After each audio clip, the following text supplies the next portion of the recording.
Hi, welcome to School Zone. This is Brent Bushy, and really excited to have Brandi Green today from Sharon-Mutual.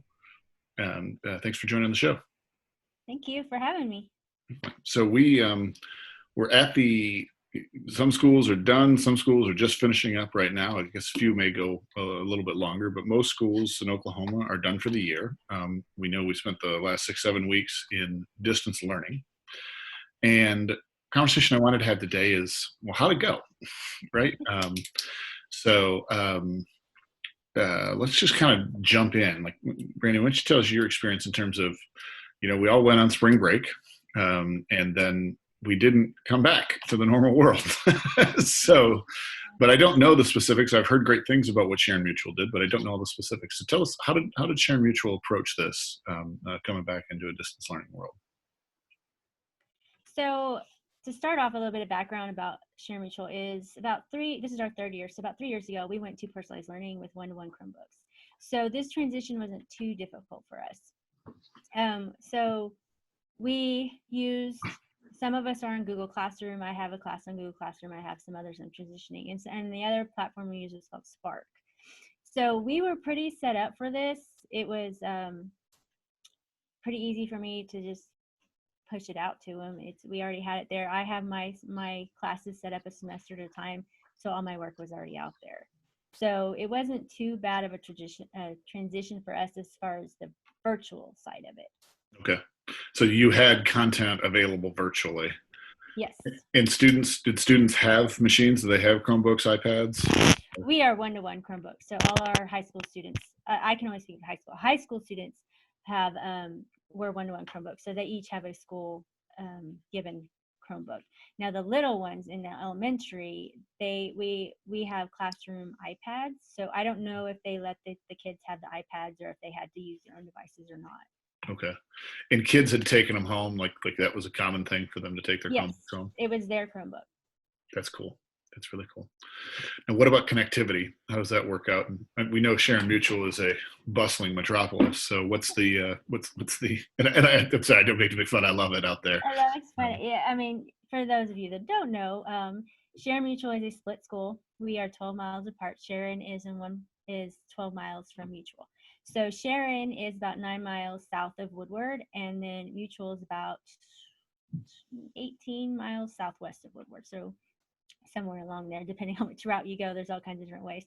So yes, we are out in the middle of nowhere. As far as our school, we have very good internet through our provider. But yeah, the kids out there, most of them have some way to get on, whether it's through their data hotspot or they have their Wi-Fi at home. And then we have those that don't. And for the ones that don't, actually that was harder for me because a lot of schools in Oklahoma had a problem with how they were stressed out. How am I supposed to get my stuff and put it digitally or virtually? How am I supposed to do this? How am I supposed to make this worksheet and put it on Google Classroom? How am I going to get content out there virtually? Yes, I had the opposite problem. How do I make my virtual content paper? Because what we do in the classroom, those activities we have and those conversations we have, you can't transfer that into a piece of paper. So that was more of a struggle for me, for those few kids that I had that didn't have the internet, than it was to give them some kind of virtual assignment. And if I move out to Mutual, I get a house. Can I get internet? Is that an option, or is it okay? Yeah, so is it Cox or what is it? What do you get? No, no, we have no big names out here. Woodward, they're mostly the small. Woodward, I know, has some of the bigger names like AT&T maybe. I don't know how far outside of Woodward they go. I know Sharon might be able to get some of Mutual, definitely not. We have, it's more, what I have is more at home, is more of a cellular type web. So I have this little box that's my modem and my Wi-Fi. And it's not plugged into anything, so it's basically off a cell tower kind of thing. Okay. And so we have basic internet. We don't have the high speed stuff like you have Cox and AT&T. So ignorant question: can you stream content, or is that just too fast? You can. Okay. Yeah. Like we can, like at home, my son, we can watch Netflix and he can play his game, and then I can be on here. But after too much starts to boggle it down, and then we have lag. So when I have class times and I'm doing stuff, I have to make sure that my son is off of his, like tonight now he left the house, so he's not on his Xbox right now. And so we have to kind of monitor it depending on what we're doing with it, or else it lags really bad. It can't handle it, and it's very expensive out here. Like my internet is $80 a month, and it's just basic. Yeah. Yeah. No, I mean, we supposedly have fast internet, and I still, there's some meetings with my phone I can shut off the kids' iPads. So if they're on streaming and I'm having trouble with a meeting, I just all of a sudden, I don't know what happened, girls. The but yeah, it's, Yeah. but I definitely don't complain. So yeah, I think that's just also just a function of everyone's at home right now. So um, okay, so it is an option now. You guys, you guys are rolling in the bucks out there at the school, so you couldn't, you weren't able to offer like Wi-Fi hotspots or anything like that to students. I had asked my principal about that because of who our internet provider is. I know that there's what's called a MiFi, the boxes, which is hot, and it was really expensive. She did Yep. look into it through our provider, and it was really expensive. Okay. Okay. Now I've heard of some schools where they just used, because that is one of the things that I find rather curious, and I think it's actually a leverage point for us as a state is schools have pretty darn good internet connectivity through OneNet or through whatever provider they have. Not 100%, but pretty close at this point. And so some schools were having allowed students to drive up. At least at the high school level, the student could just drive up in the parking lot if they've got a car, and that they could access the Wi-Fi from the parking lot. Do you know if anybody did that for you all? Yes, I did. Like I said, we just had a few that weren't that didn't have internet, and I know one of them that I had, he would go to the because they live closer to the elementary. He would go to the elementary school parking lot, and then the papers that I would give him, he would take pictures of them and send them to me through email. So yeah, we had some do that. Okay, so you do have some creativity, and I know some people are critical of that. And my wife, we lived on the East Coast, but we had a place out in the middle of nowhere, West Virginia. The point was to not have internet. But when she was in graduate school, she would drive to the town where there was a McDonald's, and she'd just go in and sit in the corner of McDonald's and be the weird person on the internet for 5 hours. So worked for her. But yeah, I mean, we got to get creative. So connectivity is a big issue. You had the devices. Talk to me about the experience of teaching. What was it like? Like what worked, what didn't? What did you like about it? What did you hate about it? It's hard.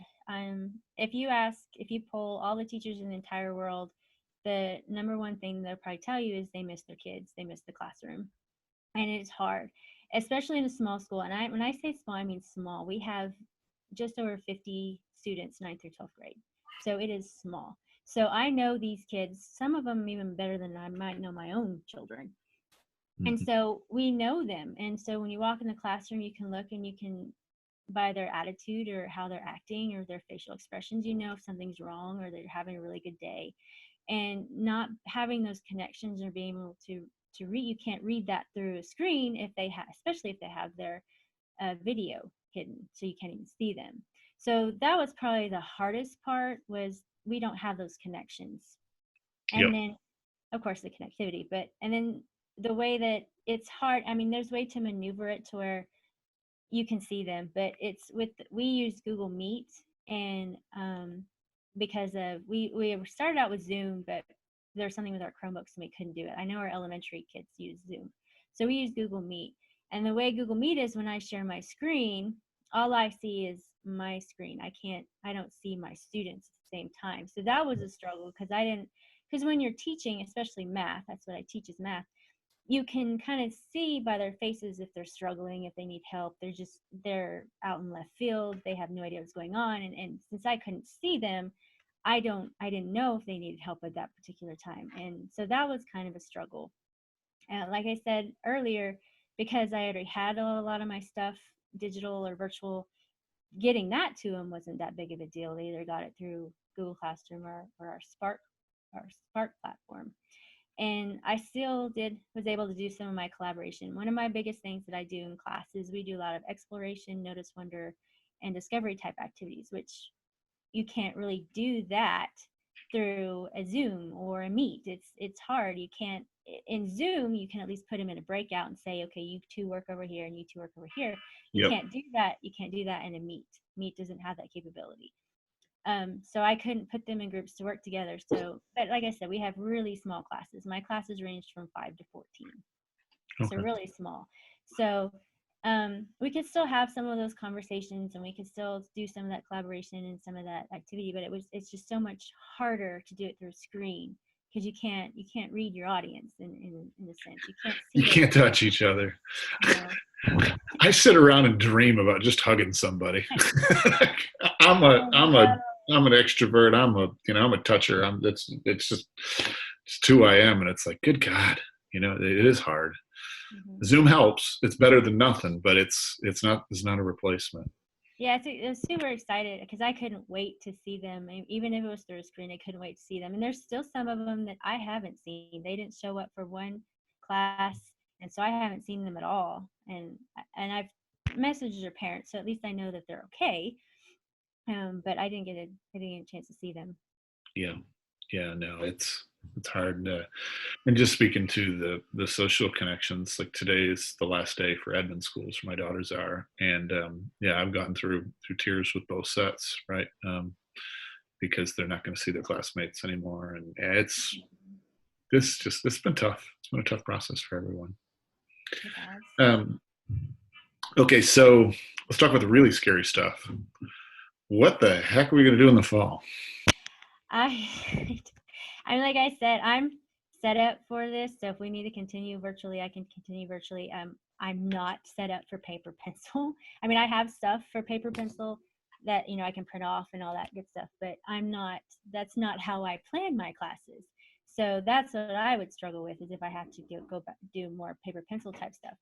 And yeah, I've heard all kinds of theories. You probably have too. I've heard, we might not come back in the fall. We may be virtual. I've heard we might do splits. So like I might have one group 2 days a week and then the other group, another 2 days a week and split them into smaller groups. And I've heard all kinds of stuff and I have no idea what's going to happen. Yeah. If you are split or if you have some kids that are virtual, I guess maybe a better way of asking this. So you guys are on Spark right now and on Google Classroom. We are transitioning to Google Classroom, so all our teachers will be in Google Classroom next year. Okay, and is it just cost savings for that, or if it is cost savings, is there any functionality loss in moving from Spark to Google Classroom? It is a lot of cost. Yeah, we have to pay for Spark, and it's a pretty big chunk. And so that's probably one of the bigger reasons. And then we are Google. We use a lot of Google Suite stuff and a lot of Google integrated technology. Like I use GoFormatives and I use Pear Deck and I use all that stuff that can easily be put into Google Classroom and sent out to the students. And Spark isn't quite there. I don't know if they're ever going to do that or not. I mean, you have to have a separate login to get into them, and then they have to go to the file, make a copy, and then when they submit it, they have to remember to submit it with a shareable link. And so Google Classroom is way easier to streamline all that stuff. So that's part of the reason we're switching to. Wow, so it's easier to use and it's a more cost-effective solution. Mm-hmm. I mean, there's stuff in Spark that might be easier to do too. Sure, I'm sure it's not a perfect. It's not an upgrade everywhere, but. Mm-hmm. And Google Classroom also, it's a little bit of a cost, but not nearly as as much as a paper Spark. But Google Classroom integrates with our online gradebook, so we can whatever we put in Google Classroom, we can push into our gradebook. That's cool. Which gradebook do you use? WinGauge. Okay. Yeah. Oh, yeah. I didn't realize that they integrate. That's good to know. We haven't used it yet, and I don't know exactly how it works. I just know it's supposed to work together. I used to work in systems integration, so it will be a headache no matter what. Oh, I know. I've been told it's really hard to set it up at first, but once you get it done, then it's pretty easy to get it streamlined and get it going. Yeah. And what about like external but content providers. A lot of folks made it free this year. Did during this period? Did you look at or did you have students using any online tools, anything like that? Yeah, I did. Like Pear Deck was one. Okay. I use a lot of stuff anyway. The ones that were new to me that I hadn't used before was Cami, which I am in love with and will probably continue using it. And they do have a free option right now out for educators. And what Cami is, have you heard of Cami before? I have not. Kami, and I just happened to run across it. But what it is, and it's a Google extension, and it is actually in Google Classroom too. But it is a extension where you can take a PDF and you can make it editable. So if I had, and I did that a lot with, once we went virtual, I can make some of those PDFs into what they can write on. My favorite part, and why I keep, because then, there's lots of extensions out there where you can make an editable PDF. But what I like about this one is the collaboration. So I can get a shareable link and I can send it to my kids, and then we can all work on them together on one document. So that's why I like Cami. I've used Pear Deck, which I used that before, but I went ahead and upgraded to the free stuff, which gives me a little bit more on the teacher side from the so I can see what the students are doing on their side. And then Screencastify has been my best friend. Screencastify I can use to record my entire screen, and then it automatically uploads to, once it's done, I can upload it to YouTube, I can put it in Google Classroom, and it now has where you can make a ed puzzle straight from your Screencastify. So I've used a lot of tech before. I used some of the free stuff I took advantage of a few of them. That's cool. And I was just wondering, so I'll put a link to Cami, to Screencastify. Tell me the other one, I forget already. There's Pear Deck and Edpuzzle. Okay, cool. I'll make sure that we have links to those, so if people want to see those extensions. Now, those all integrate with Google? Yes. Cool. Do you have any experience or knowledge of Clever or anything like that for authenticating? Okay, that's something that I've heard of it, but never used it. Yeah, it's another free tool, and it's kind of neat. So Edmund had it, and it's been a really good tool for us because they loaded up a portal, and then because they didn't have an LMS, so they just had a portal, but you could put it inside an LMS as well, where you can link.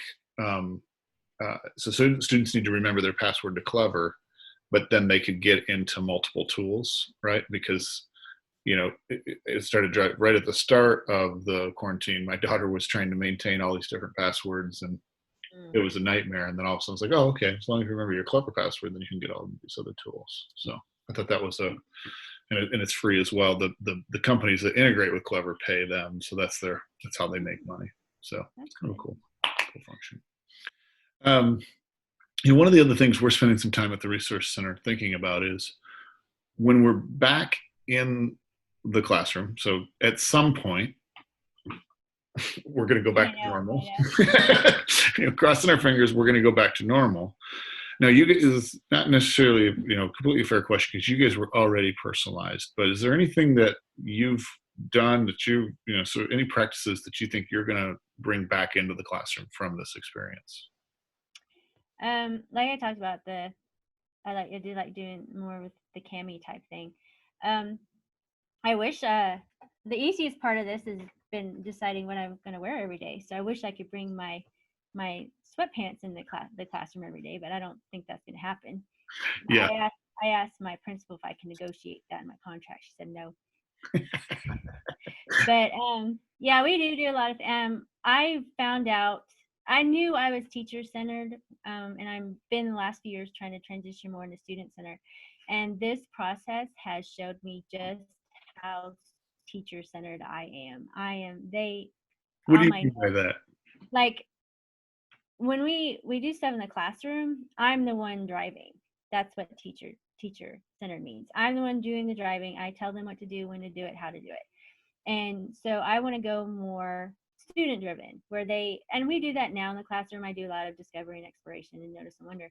But I usually do it here and there at the beginning of a unit or something to kind of get them thinking. Yep. And I plan on doing more of that. And kind of, obviously they need me because I'm their teacher, but Sure. there's all kinds of things that they can figure out on their own, or get them just dip their toe in it to get thinking about it, so we can have some good conversations. And so that's one thing that I will bring back to the classroom is being more student centered. So they're not they don't rely on me so much. They're not waiting on me to give them something, whether it's a lecture or filling in the notes or whatever it is. They can go out and venture on their own and do a little bit more on their own. And I know some, they had to do that in this virtual world that we're in right now. They didn't have the teacher, because the teacher may not have been able to get on a Zoom or a Meet. Because I know some schools were banning that, saying, no, you cannot use Zoom, you cannot use Meet. So they may not have had a teacher to help them through this. So it's either mom or dad or older brother or sister or somebody at home, or nobody at all helping them out. Yeah. So giving them those resources to be able to function on their own in a situation like that would be helpful. Yeah, that's pretty thought-provoking. I want to take this in just a couple different ways. One is, you made a comment. You said, I'm still important, right? Like, and I think a lot of times when we talk about moving the, sort of the control to the student level, the first thing is, they're trying to get rid of the teacher, right? And I actually think, whoa. Like, the teacher's role becomes so much more critical, right? Because now you're not just the central conductor of an orchestra. You're now an individual conductor of each instrument in the orchestra. And it's more about, you're not directing, you're now facilitating, right? Which is, one, I think, a much harder job, and two, is a completely different skill set, right? Than, so this quarantine has been an interesting, it has not been great for me personally, right? Like, I miss people. But I mean, on the whole, we're very fortunate. And so, like, what my wife and I have relied on are some, my grandparents, their grandparents helping out. And they don't live in the area, so everything has been virtual. But what we've seen is our kids have taken control of a lot of the learning and just kind of blown us away. Every 2 weeks, the four grandparents coordinate with our kids, and they put on a concert called the COVID Concert Series every 2 Fridays. And I thought, full disclosure, I got 2 girls, man. I had to get a lot of shows, a lot of programs, and not a lot of really great stuff usually. But these have been amazing. We've had 3 of them, and the learning that they display, and my kids are running it, right? Like, they put together the presentation. They like they use Scratch to do a presentation, like, that actually coded the presentation, the start of the show, and wrote speeches, and I mean, all the kind of stuff that's just like, whoa, when you turn over the learning, sort of the direction. Now, my wife is kind of the maestro here, right? Where she's making sure that the right materials are there, that they're leveled, that the grandparents are giving the right kind of instruction. But the day-to-day activity is really being driven by our girls' interests. And it's just been awesome to watch. So I think that was a really good, one other thing I'll just bring up. Are you familiar with Sagata Mitra? You ever heard of him before? No. He's really cool. I'll put a link in our show notes to this. So I saw him speak one where, and then I went and watched some of his YouTube videos. He did a TED Talk. But one of his things is he did something called the hole in the wall. I think he's from Calcutta. If not, it's from a third world country. And he put, this is years ago now, he put a computer in the wall. It was called the Computer in the Wall Study. No directions, in a town with, dirt streets. And students came up, and within a matter of hours were proficient in Windows and were using the computer. And they were describing, see this, they weren't using the word icon, right? But they were describing an icon. And if we drag this into here, you can do this stuff. And he then did a whole that was sort of the first of a whole set of studies, but it's all around student-centered learning. It's really, really cool. So I'll put a link into the show notes to that, because I think that it's hard, right? It's scary, right? Like, in so many ways, our high schools, I mean, my high school was designed to keep kids under control, right? Like, the assumption being, if we give them freedom, we'll be hanging from the rafters. And there are times where that will happen. Yeah. But freedom, Sure, right? And like you don't do it overnight, and you still have to teach behavior. You still have to. There still has to be consequences. There's supposed to be all of that. But I don't know. I think in my role, some of the aha moments have been have like where I go, how'd you come up with that idea? It Mm-hmm. always is, well, we asked the kids this and this is what they thought, right? And we had to sort out we want more vending machines, your standard things that kids want. But when you really get at it, kids want to learn, right? Like they don't want to go to school and waste their time. No one wants to waste their time. And our kids are creative. They're fun, right? So that, I don't know. Sorry, you got me on my soapbox. Thank you. No, I understand that. Yeah, and it is the same thing with when we transitioned into virtual learning and or just I like that Oklahoma used the word distance and not virtual, because virtual insinuates everything's Yep. online, and we're Correct. not. Um, so when we transitioned, a lot of the negative a lot of the negativity I heard was, well, how are you going to get them to do the work if they don't, if it's not going to affect their grade? And I was like, this isn't new to me. We do stuff in my classroom all the time they don't get a grade for. They still do it. I mean, they're going to do it, and you're going to have those kids that don't do it, and you're going to have those kids that do it, and the ones that don't do it in regular classroom aren't going to do it in virtual learning Exactly. or distance learning on paper, but they're going to do it. I had a much higher completion rate at the beginning, and then it kind of dwindled as we got towards the end. But I was, I may have 2 or 3 kids out of my 14, my biggest class, that maybe didn't do something that week. Um, Yeah. and most of the time, it's not because they just didn't do it. There's usually reason behind it, and some of them, it might be their learning level that it's just too hard for them to do this way. They can't, because I do a lot of slides where I have my notes and slides and everything together, and they can't learn that way. And Hmm. so it's hard for them to not have someone helping them. And so it's not always they're not doing the work just to not do the work. Sometimes they are, but sometimes there's a reason behind it. They're struggling. They don't understand it, and they don't know how to do it. Yeah, I mean, I think I talk a lot about expectations, right? Um, and full disclosure, I'm a sports nut, right? Like, I mean, I don't want you to see my internet history because there's a lot of sports websites on there. um, and so I love sports. I coach when I coach 4 different sports. I get 12 varsity letters in high school. I mean, Oh wow. yeah. Um, but when I'm here in Oklahoma, I'm like, look, we do some things really excellently in Oklahoma. I think with career tech we do great, and we also do high school sports, especially football and basketball, and in baseball and softball as well. We have fantastic programs, and I think a lot of that, if you boil it down to, it's well, we expect our kids to be really good at that. And I think the same thing when you find what I hear you saying is, look, I have high expectations for my students, and when I hold those high expectations, not everybody meets them, but the majority of kids do. And I think that's the other thing that really shines through is the schools that I've talked to that really said, yeah, don't care. Oh, yeah, I got it. We're in a pandemic. We've got a quarantine, but we're going to expect our kids to meet this bar. Most kids do. So Yep. I'm an eternal optimist, Brandi. So we're gonna keep on pushing people until we get everybody won over that we can get through this and we can be better for it. So. Mm-hmm. Mm-hmm. I agree.